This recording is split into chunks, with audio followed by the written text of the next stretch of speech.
Thank you very much. First of all, I want to show my gratefulness for being invited to take part in this very important discussion. I'm representing the smallest region in the Nordic family, and I'm not alone here. I have a delegation with me with about 30 women, so we are quite a big delegation, although we are small in reality. So, my title for this presentation is that the feminine future is already here. I agree with Trude Dahlerup when she says that there are feminists all over the world. We find women in all sectors of societies that are feminists, and we find a lot of women in important positions today, and they are also feminists. But there seems to be quite little cooperation, quite little networking, and too little power. So I'm going to talk to you about power. Now, my standpoint is that all of you here today want to have a change. I wonder if I'm correct, so I'm going to ask you, do you want a change? Okay, do you want a change now? I think you were a little weak when it came to this now, so I ask you, and do you want a change now? Yeah, that sounds more like power. Now you have made a commitment. You have just said that you wanted a change, and you want it now. I will try to give you some advice how to use power. And I'm talking from personal experiences. But before I talk about powers, because it's not enough just with power, we need economic power, political power, and sexual power. But before that, I will give you 2 warnings. To have power is to have an attitude and a way of behaving. And when you have power, you are in the public. You are a public person. And if you are a public person, you will be attacked in many ways.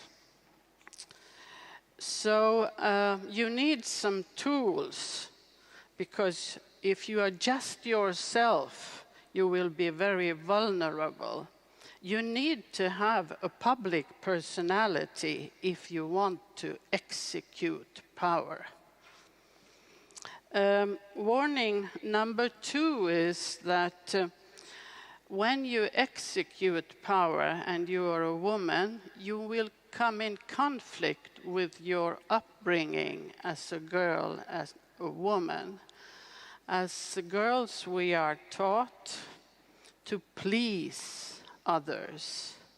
We are taught to take other interests before our own interest, and so on. You all know this. And when you execute power, you cannot please. You have to take a leading position, and you must convince people that what you are thinking, that's the right way of thinking. So you will be in conflict with yourself many times, but not always.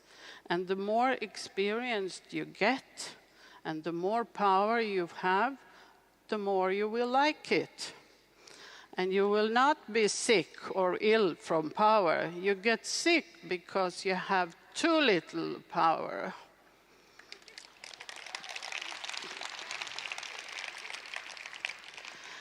Now, when you are a public person and you have power,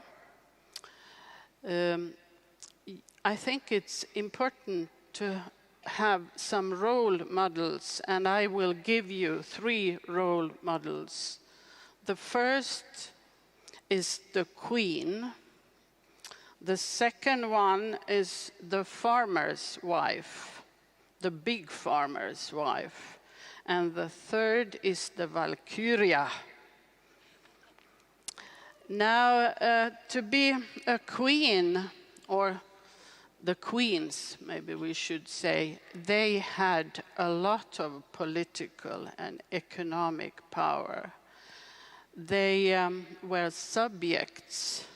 They were the subject, the political subject for a whole land.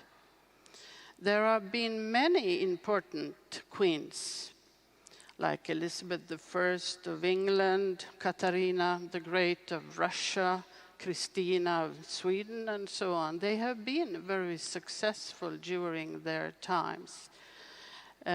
Nobody said that you are a woman, you can't be a queen. They were queens, and they did what they should do as queens. Now, in our time, the queens do not have the same powers, but there are political women that have a lot of powers. And now I know many of you probably don't love or loved Margaret Thatcher, but she was a very powerful political queen, you could say, of our time, because she was ideologically very convinced, and she had strong values, and she was the right woman at the right time. And she took power, and she kept it, and she changed a lot. Right now, maybe Angela Merkel, the German Prime Minister, is the most powerful political woman of our time. And all these politically successful women, they use power to stay in power. And Angela Merkel, I think, is very interesting because she's quite low profile. It's not the dresses or the makeup or anything like that. She's quite quiet, and she's very good in saying at least 2 things at the same time, and still she is very convincing. So you could listen to her, and maybe you don't have the same opinion, but that's my analysis. So if you want to have political power, you must be a subject, you must be ready to take action for yourself and for other people. When this conference started, we heard a wonderful female group called Queendom. And they addressed the audience here by saying, you are all queens. And I think you should thinking that way. You are queens. You can be queens, all of you. Now, my second role model is the farmers' wives. In Scandinavia especially, farmers' wives, they were very powerful. They had key rings at their waist, and those keys with them, they controlled a lot of important things in the farm. And they were very responsible. They were responsible for animals, for the growth, for people. You could say that they, in a way, is a very good model for sustainable development, a female role model for that. They were both socially environmentally and economically important. They were not politically so influential, but they are a strong female stereotype. I think that in Sweden you have this Årstafrun. She is quite a good example of this, and she was at her time very interested in political things in the world. She was commenting on Napoleon and so on, and I don't think she would have done that if she wasn't feeling quite powerful in herself. Now, the last model I want to give you is the Valkyrias. The Valkyrias, they are a Nordic mythological type, and they had the power to decide on the battlefields which soldiers that should die and be taken to Valhalla, which was the paradise for the Vikings. So they could decide life and death for men, over men, which is, of course, very tempting and a powerful position. If you know something about opera and Wagner's opera Nibelungen, there is a part called the Valkyrias, and there Brynhilde is the hero.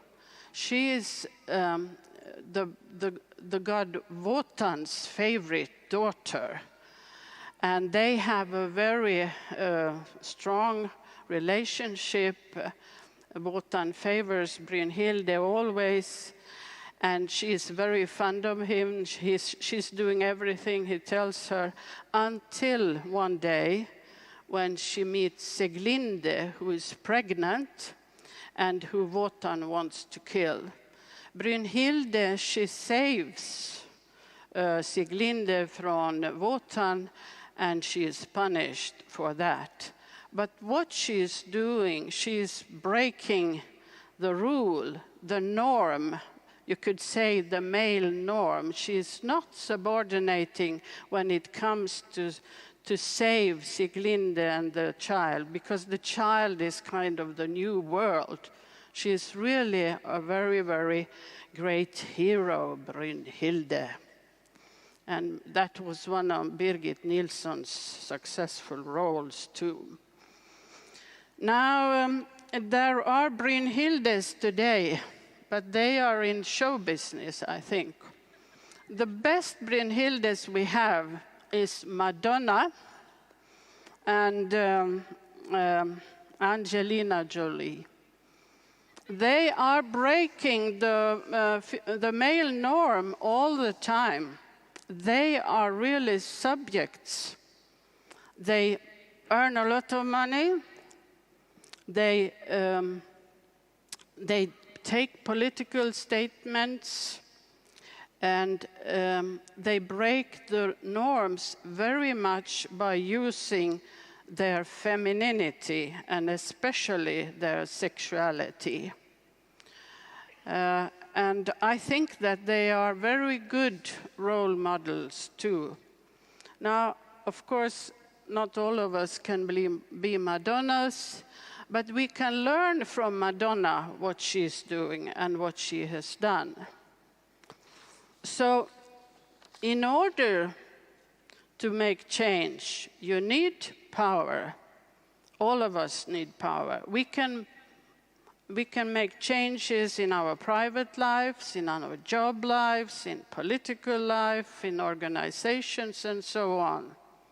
And I hope that when you leave this wonderful conference one day, you will feel that you have got some power with you, some models where you can use different behaviors to convince other people of the change you want to do.